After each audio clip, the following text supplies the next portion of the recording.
Hey, yes, Downtown Magnets. Yes, hello, welcome. Los Angeles High School, loving it. Annenberg High School, Wallace Annenberg High School, awesome. Grant High School. Well, welcome so much. Like, thank you for being here. Again, I'm Jackie, Senior Program Manager with Get Schooled. And today we are talking about all things resumes. Now, we have a super special guest with us, Miss Dalia Rosales, who is a HR generalist with EP Wealth Advisors. So we just want to see if we can get connected. Miss Rosales, can you hear us? I can. Can you hear me? Yes, we can. Super exciting. Thank you so much for joining us. And of course, everyone, I just want to say today is a Q&A session. So no PowerPoint. We're here to answer your questions. Okay. And so we also have Yvonne Ingalls on the Get School team as well. And she'll be here to answer questions in the chats as well. But now is your chance to really sit down and have like all of your questions answers about resumes, interviewing, and you're in for a special treat because Ms. Rosales, who again is an HR manager with EP Wealth Advisors, is here to answer your questions. So I'm going to kick it over to Ms. Dalia. Welcome to Get Schooled After School. Thank you. And thank you for the assisting in the technical difficulties. I'm very excited to be here. I'll just say a little bit on myself. So when Jackie reached out to me, I was very excited. We used to work together with youth between 16 to 24-year-olds. And then I left that industry and went into human resources. And I feel like they have skills that cross each other. So I feel like that's why I've been able to be very successful from that background, working with the age group between 16 and 24, which I'm guessing a lot of you in the audience are. So from there, I'm able to screen resumes and everything. So when she asked me to present or to help you guys out, I was all for it because it's like coming back home for me. Because I did start working with youth at a very, when straight out of college. So now I have about 5 years experience in human resources. I started off as an assistant in hotels, and then I went into a manager role, and now this is my second manager role as human resources. And I enjoy recruiting the most. So I enjoy reviewing resumes, interviewing, and things like that. So there are a lot of good human resources people out there. I just think you have to, we're not like the principal's office or anything. I think, we do enjoy helping people, but I think it's also overwhelming because there's so many issues and problems and laws we have to follow that sometimes it can be overwhelming. So if you have any questions, I wrote some tips myself. So just go ahead and let me know. I did take a human resources management course at Cal State Long Beach. So I do have, that certification as well. So if you have any questions, just go ahead and shoot them my way and I'll try my best to answer them. Yes. Well, I already have some questions in the queue for you. So very Oh, good. exciting. So we have a few people on the line like who have never had a job before and have never had to write a resume before.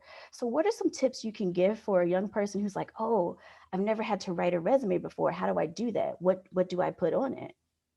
Um, so that's, I would always go to like the Word template, they tell you exactly how to write it or, just look at samples to begin with.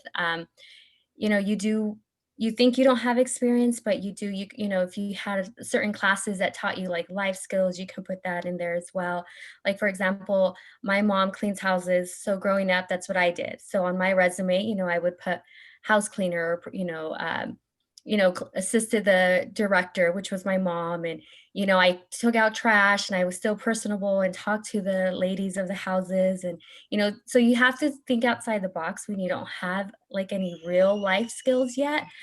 So even if you babysat, your nephews or neighbors or anything like that, you can talk about, I was a babysitter, and you can tell how you did a marketing, like how you got word around, and if you did it on Instagram or through neighbors, or if you knocked on people's doors.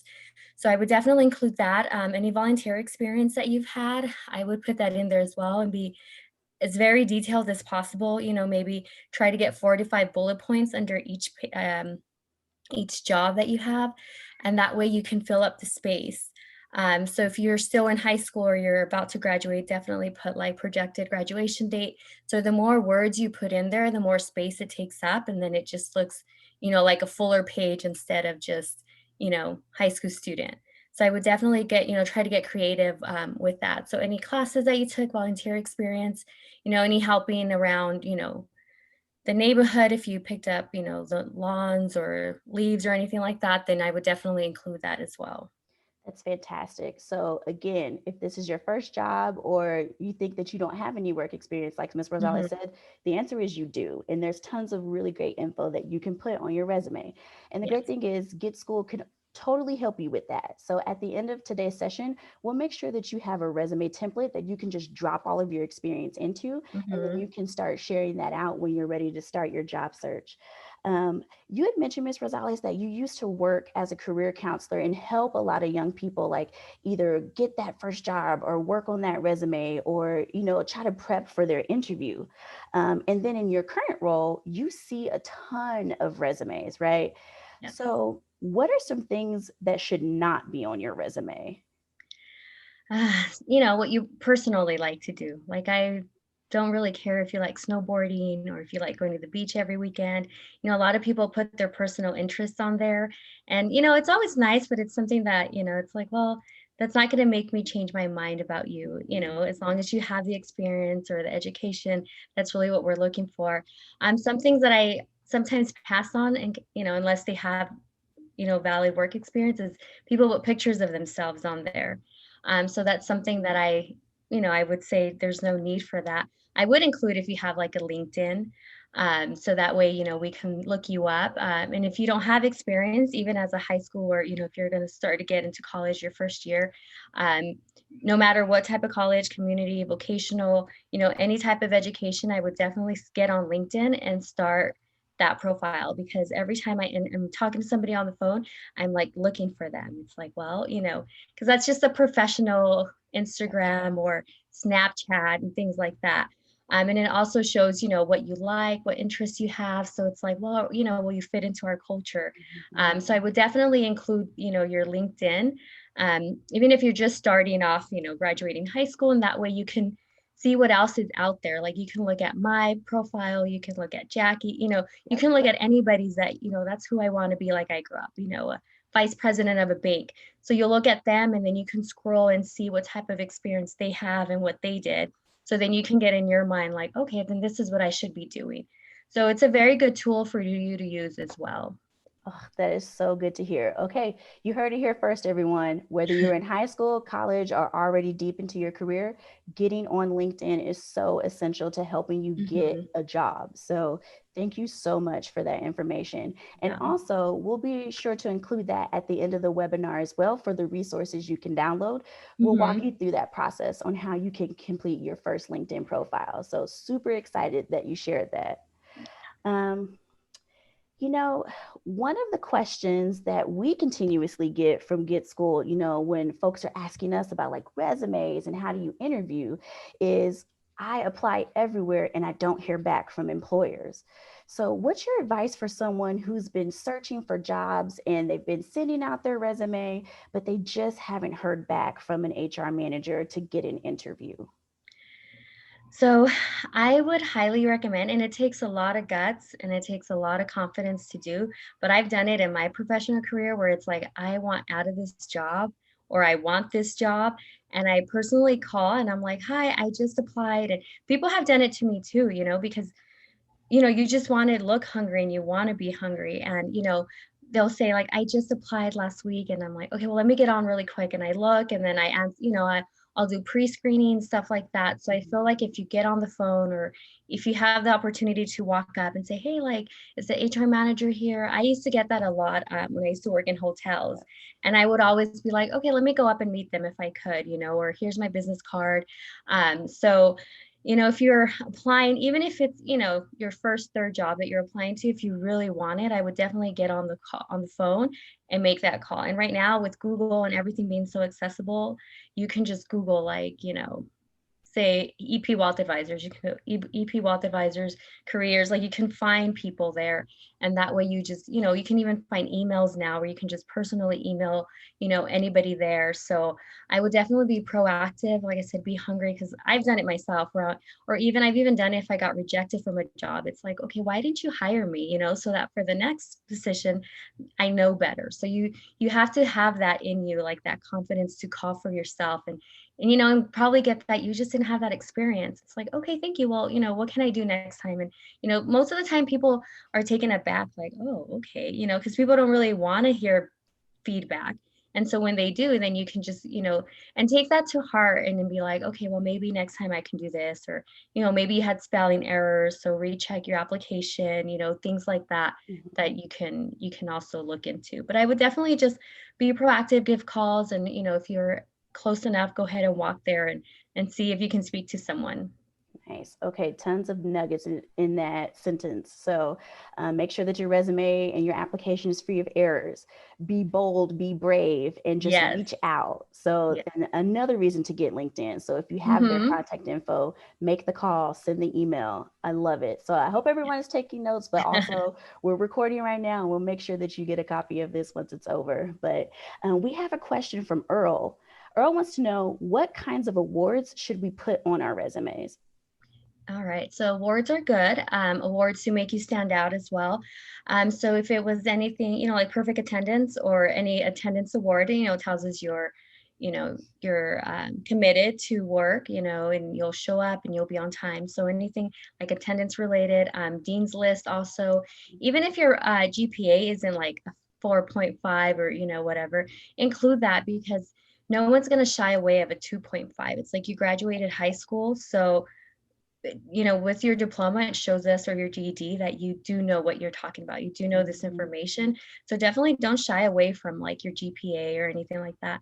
So any type of awards, even if you do sports awards, there's been times, maybe twice, that someone's put in their resume like a athlete, and some hiring managers like that because it shows that you can balance school and sports. So to them it's like, well, if they can do both, then they can definitely handle this job. So if you do any type of sports or have a part-time job, include that as well. So any sports recognition, of course, academics, any volunteer work, even like the 24-hour relay for life, that's something really popular as well, because that takes commitment as well. So anything that shows commitment, I would definitely put in your resume. Awesome. And then we have a question from Chris. Chris wants to know, does resume format matter? Do I have to send it as a PDF, or is a Word doc okay? Um, I've experienced a little bit of both. So sometimes, because I've applied for jobs as well, Mhm. and helped others. So sometimes what Indeed does, if you do a PDF, it formats it on its own matter. So it will also remove your email address and give us an Indeed email. So sometimes we're emailing you to this Indeed email and it goes to Indeed. But if you're not used to checking Indeed like mail or alerts, then you will never get that. So sometimes I do think I prefer when people do a word, because it gives us a full image of it. It doesn't give us an Indeed email. It doesn't block your number, and it's formatted the way you wanted it. So I just think it depends, and sometimes downloading the PDF or the Word from Indeed, it's an extra step, but it gives it its uniqueness, where a PDF, they all look the same on Indeed. So that's, a little tip that I saw when I would apply through Indeed, and as I see them as well. Yeah. And then what are your thoughts about putting clubs like Leadership Help on your resume? And this is a question from Athlati Martinez. So, Yeah, so definitely leadership classes, any sports, any extra curricular activities. Like I was, growing up, I was part of the YWCA teen club. So I put that down, and, I was in it for like almost 6, 7 years, but I only put my high school career on it because it was the most mhm. recent. And then from there, I put, we volunteered cleaning up the beach, or we read, we would go to the retirement homes and read. So you can put under there a few bullet points of what you did. So it doesn't just show that you're a member of, the Boys and Girls Club or anything like that. So even if you held a position, you can write that, like president, my freshman year, 2020 to 2021, things like that. So Okay. definitely elaborate more on clubs and activities that you did. Perfect. All right. You heard it here, folks. Put down all your clubs and activities to build out that resume. So, we have another Mhm. question. So, when we think about preparing for our job interview, what types of questions should we prepare ourselves for when it's our very first time interviewing? Yeah, so one that I always don't like to do, but I feel like I even do it sometimes just because it's easy. It's like, so tell me about yourself, you know? And that one I feel like is always key, you know, because you can go on and talk about yourself, or you can be like, oh, I don't know, what do I share, you know? So, of course, keep it professional, work related. So, you want it maybe two, four sentences at the most. And it's always something about your past, your present, and what you want to do in the future. So, for example, for me, it's like, you know, if I was in high school, like, you know, I played soccer, and through soccer, I learned that I wanted to apply, you know, to this recreation job. And in the future, I want to get my bachelor's in recreational studies so I can be the director of the park, you know, so something like of that sort. So something that interests why you're applying, even if it's at McDonald's, you can say, I like working with people. That's why I'm applying here. And in the future, you know, I'm going to run my own. Maybe you do want to run your own McDonald's, or you know, Yeah. you want to, you know, do something in customer service, like I want to be a flight attendant, or I want to be a social worker. So this is where you'll get your base for something like that. So I would always prepare for that and remember something about your past, present, and future, but keep it very, you know, four sentences. You don't want to keep going on about it. um, but I would definitely prepare for that one, like what skills, your strengths, as much as, you know, you feel like, I don't know if you guys maybe are younger, but like for me, for example, I always feel like, why do we still ask these questions? Like, why haven't we come up with new ones? But these questions are very relevant, like your strengths, your weaknesses, you know, and these are things that we still ask because they're just still so important. I would also work on behavioral questions. It's like, you know, if an angry customer came in, what would you do? And so you can, you know, think about that, like, what would I do? And you always want to show how you know, appreciate teamwork, and, you know, how you would, you know, I would look at their website and their reviews. And, you know, if there's a lot of bad reviews about the same thing, you can say something like, you know, I saw you guys have very bad, you know, timing on things. Like, this is how I think, you know, I could improve this. So you always want to have a solution to what their problem is. And one thing, like, you know, at the end of the interview, they always say, oh, do you have any questions for us? And I always feel like a good one is, you know, it's like, what would my day to day be? Mhm. And that way they can give you a rundown of what you would be doing, because you're also interviewing them. It's like, well, I don't really want to do that, so I don't think I really want this job. But it also gives you like an idea of what they need, and what's, you know, why they're hiring for this role. And you can also ask, like, why did the person leave? And then they'll tell you why, and then you'll get an idea, like, okay, so maybe, you know, they're very pushy, and it's like, I don't want that environment either. So as much as you're interviewing for the job, like, you know, you're also interviewing them, like, do I want to work for you? So I would prepare for questions like that. That's awesome. So, we Mm. have another question.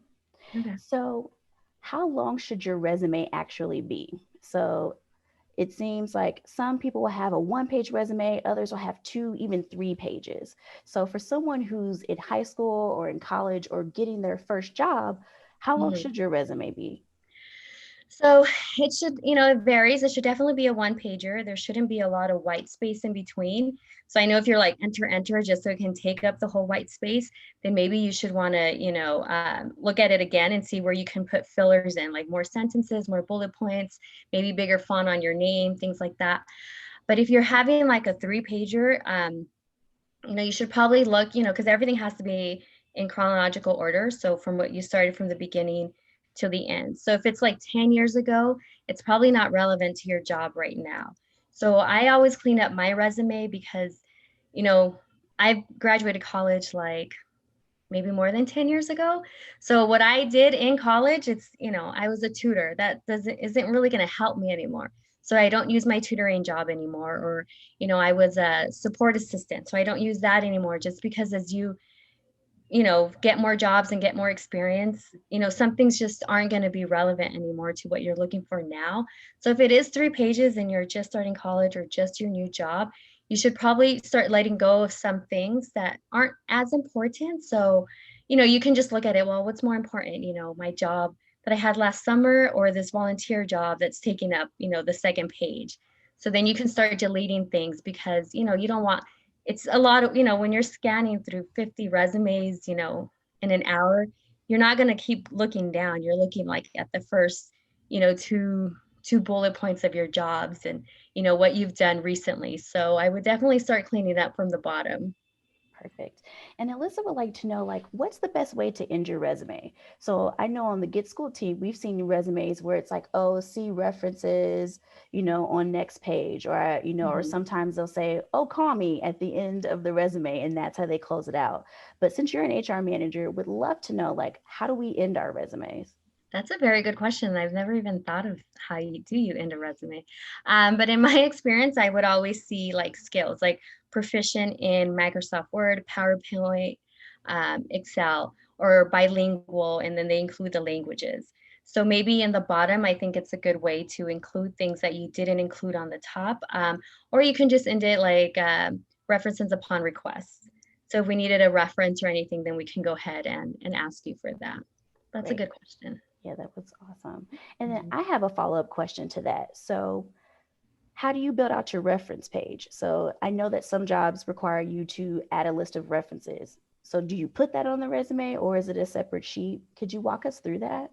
Yeah, of course. So I think it definitely you have to first read the instructions on if they want the resume, the references included, and if that's the case, then it would just be their name, their position, how long you've known them for, emails. I feel like emails are much more common now. I know back when you'd want their address and everything like that. Yes. So just those key things to get in contact with. For starting off for like high schoolers or even college, first college graduate or first college years, um, I would definitely maybe go to like a mentor if you don't know really who a mentor is. It's probably your counselor, a sports coach. It can be somebody from church or an after school activity. It can even be like your professor. Um, even if you have that good friend that you trust, it's like, hey, I just need a reference. Like, this is what they're going to be called. Always give your references a heads up because that's the last thing you want is, hey, Miss Rosales, I'm putting you as a reference. Like, okay, so I know how to look out, and it gets me thinking, like, well, would I refer this person? And, maybe they'll tell you, like, you know what, I don't really feel comfortable being your reference. This is why, like, you weren't a good student in my class or you talk too much or, whatever reason. So I would definitely, you want to interview in a way your references as well. And as you start getting more professional experience and just getting to know more people, then you won't have to think about your references anymore. You'll have them already because they've been your supervisor, your colleague, people you trust. So for now, you still want people you trust, but if it's going to be your friend, make sure it's your friend who can say good things about you and not say like, oh yeah, we go hang out at the beach all the time, or this is what we do. It's someone like, yes, we used to study together, and she would help me do this. And so always keep it professional, and you can practice with your friends as well. Like, okay, if I was calling for a job, like, how would you tell them about me? And always it's important to practice as well. If right now you don't have any, references, like 3 or 4 in the back of your mind. Perfect. So have 3 or 4 references always in your mind. And I know from my personal experience, regardless of the job that you have, if an HR manager is interested in you and they ask for your references, you got to get those to the HR manager as quickly as possible so they don't Hmm. pass you up. So Yes. definitely keep that in mind, folks. Like have your resume on point and have your reference list ready. And Hmm. of course, as Ms. Rosales said, like let your references know up front so that Yeah. they're not surprised when they get the phone call or the Hmm. email. We have a question from Ms. Stefania. What is the best way to answer why should we hire you? Oof, good No, question. that is a good question. So you could always have to think back about your resume. So your resume is what's bringing you to this interview. So you can say something like, as you can see in my ref or in my resume, or as I've mentioned before, these are the skills that I have, and I feel like I'd be a good asset because X, Y, and Z. So so as in you're in the interview, you can feel, in a way, the type of person who's interviewing you. Like if they don't crack a smile, then you don't want to really make a joke or you don't want to be a little bit funny. But if they're smiling and they seem easygoing, then you can say, just be more, it's okay to laugh and be funny and be nervous in an interview. So that's something that's just going to happen. Like even now I'm nervous. So, so it's just something that naturally happens when you're speaking with anybody that you don't know. But you can always tell them like, based on my resume, you can see my experience in the church group. I assisted, 12 kids every Sunday, and, we kept them busy so that they wouldn't interrupt their parents. And this is something, a tool I can use here because I can keep everything on track and I can follow up with customers. So you always want to relate to what your experience is now.